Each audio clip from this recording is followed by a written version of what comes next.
Penanganan pasien COVID-19 di Indonesia ini tidak bisa dilepaskan dari kontribusi tenaga medis yang mempertaruhkan keselamatan jiwanya dalam menghadapi pandemi yang hingga saat ini masih terus diteliti oleh para ilmuwan dari seluruh dunia. Lalu bagaimana kisah perjuangan melawan pandemi yang sudah menjangkiti lebih dari 2 juta penduduk dunia ini? Sudah bergabung bersama kami tenaga medis yang secara sukarela membantu penanganan virus corona di salah satu rumah sakit yang menangani pasien COVID-19.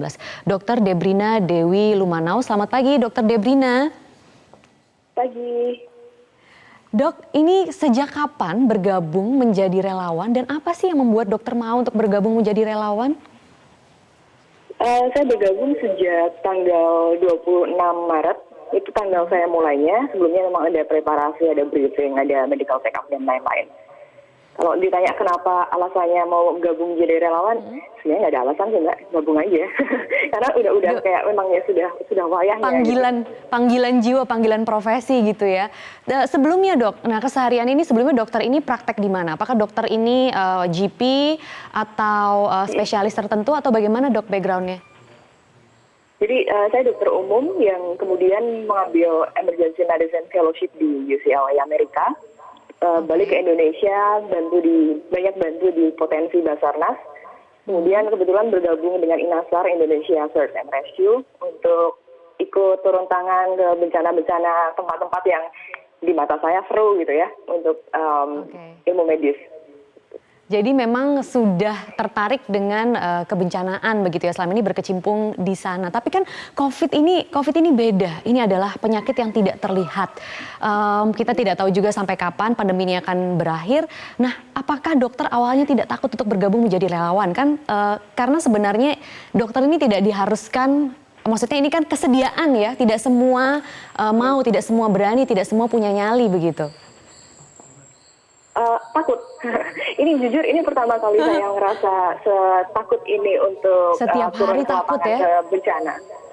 Okay. Karena rasanya beda Mbak. Waktu saya turun ke bencana seperti gempa atau tsunami atau kemarin banjir gitu, dibandingin sekarang, rasa takutnya beda. Karena kalau yang banjir, gempa, tsunami, saya lihat kan, ombaknya di sini, kemungkinan ada gempa susulan kapan dan gimana kita menghindarnya. Kalau ini kan nggak kelihatan gitu, jadi kita cuma bisa menganggap virus udah di depan mata kita aja gitu kan. Oke, kalau gitu nyesel nggak sekarang udah jadi volunteer?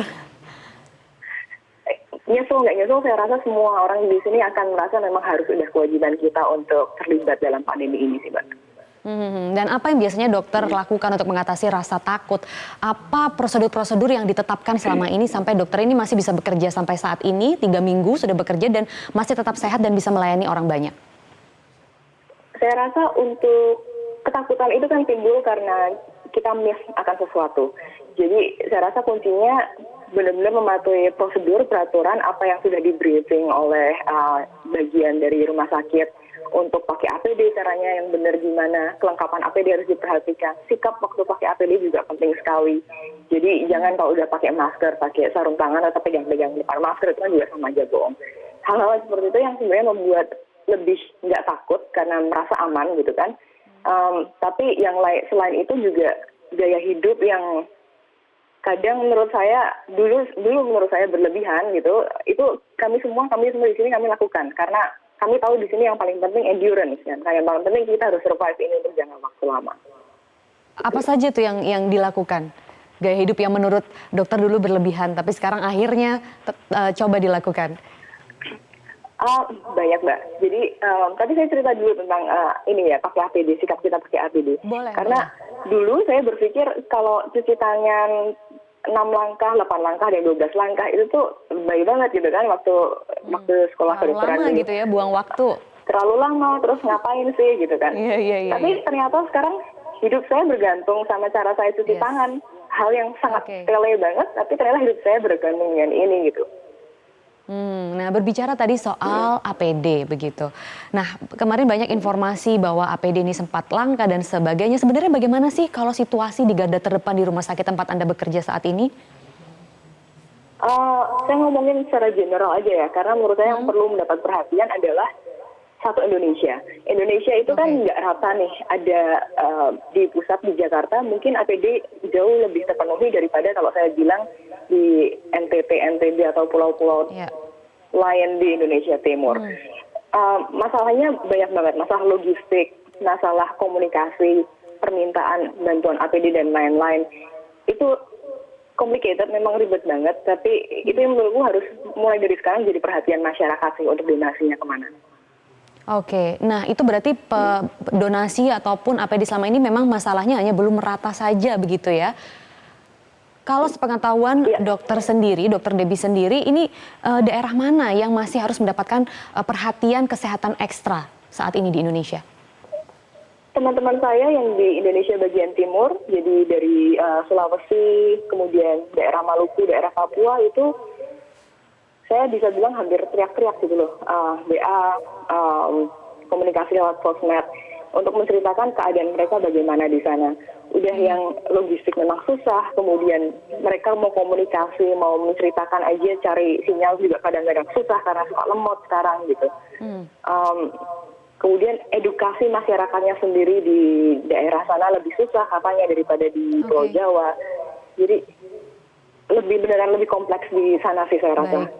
Baik. Dan ini semoga bisa mendapatkan perhatian ya setelah ini. Tapi ini di gambar yang kami tayangkan di layar kaca, ada gambar dokter menambal salah satu baju APD. Nah ini bagaimana ceritanya? Berarti ini bajunya digunakan beberapa kali begitu? Oh enggak, kalau baju kita sekali pakai, yang saya pakai di rumah sakit ini sekali pakai.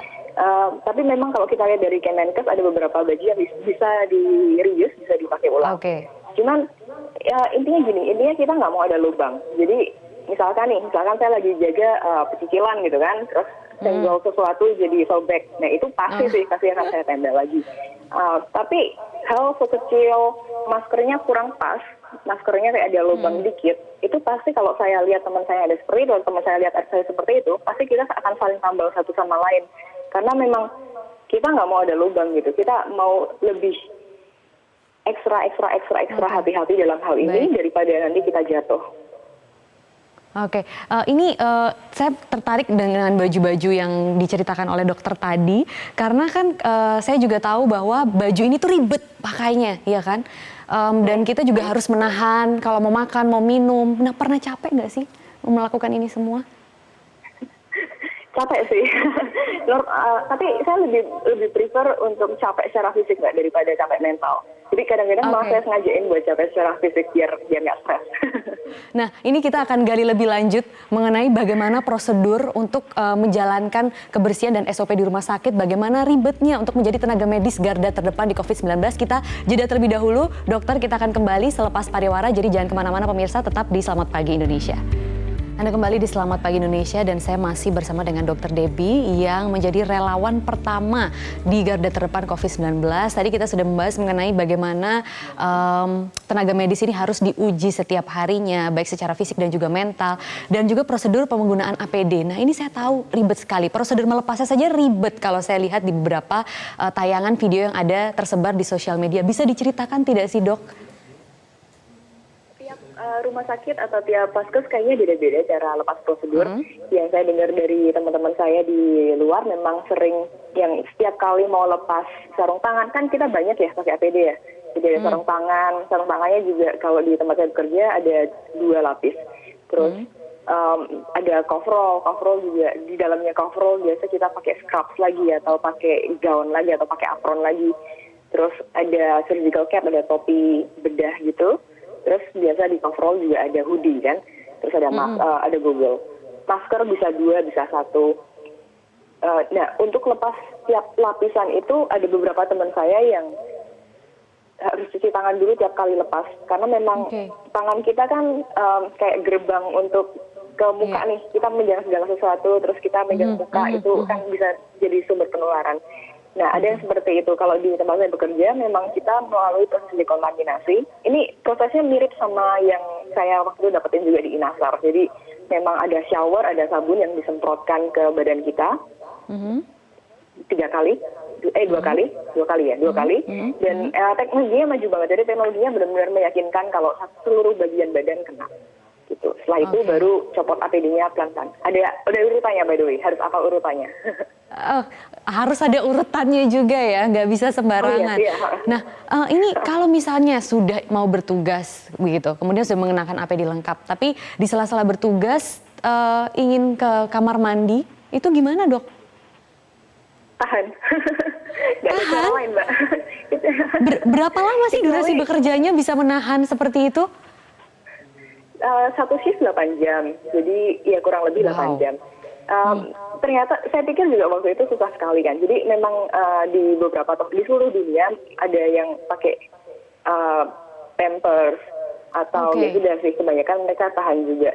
Tapi ternyata nggak menurut saya nggak sesusah itu. Jadi kayaknya karena kalau kerja kan kita otomatis adrenalinnya terpacu kan. Adrenalin itu ngerangsang sistem saraf simpatis, jadi kita nggak pengen ke belakang sih sebenarnya. Oke, tapi tetap saja membayangkan 8 jam harus menahan ke toilet, kemudian makan minum juga mungkin seperti itu ya dibatasi pasti ya kalau sudah mengenakan APD. Iya, jadi harus berstrategi. Luar biasa. Juga. Kita tetap mau makan, tetap mau minum, tapi nggak boleh kebanyakan sampai mau ke belakang ya kan. Nah, berbicara mengenai itu tadi tantangan, salah satu tantangan yang harus dihadapi oleh relawan pandemi COVID-19 ini. Tapi tantangan yang lain yang pasti setiap hari juga sering dijumpai adalah momen-momen menegangkan, di mana ada pasien yang mungkin sedang dalam kondisi kritis, kemudian banyaknya pasien yang datang. Nah, bisa diceritakan beberapa kisah begitu dari Dokter Debbie sendiri, saat-saat yang menegangkan itu bagaimana? Ini akan jawabannya kan subjektif karena mungkin karena selama saya jadi dokter saya melihat pasiennya kebanyakan pasien di UGD dan kebetulan waktu di Amerika juga saya berada di bagian kedokteran emergensi.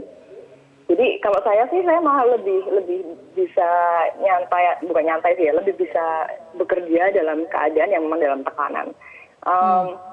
Pasiennya kurang lebih sama sih, maksudnya pasien kegawat daruratan di pasien COVID itu intinya kan juga lagi-lagi kita akan kembali ke respirasi, ke sistem pernafasan, ke jantung. Itu dari segi itunya mirip Mbak. Cuman mungkin yang berbeda di sini adalah beban beban sosialnya ya.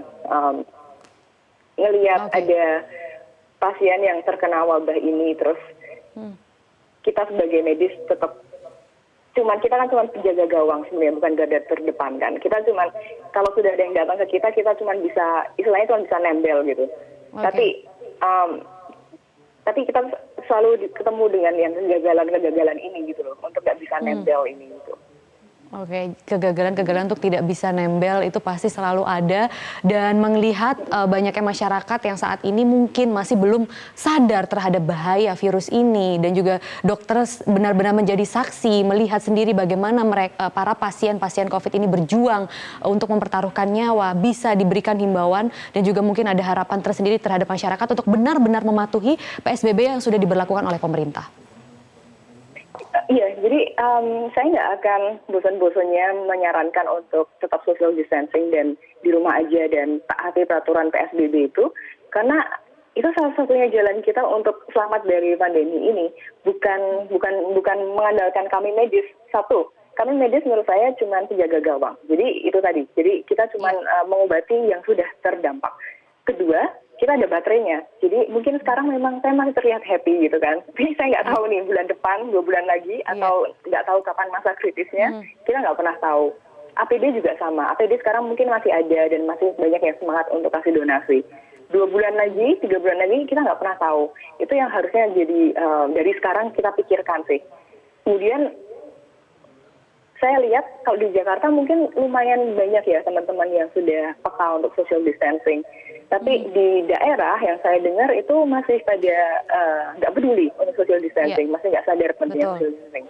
Mirisnya, ironisnya, dari pengalaman saya bekerja di pulau-pulau terpencil, itu malah justru daerah-daerah yang menurut saya nggak paham deh beneran kalau wabah ini sampai ke daerah sana gitu. Karena dari pengalaman saya Mbak, kalau saya di pulau terpencil itu kalau mau ngerujuk pasien harus ke pulau sebelah gitu loh.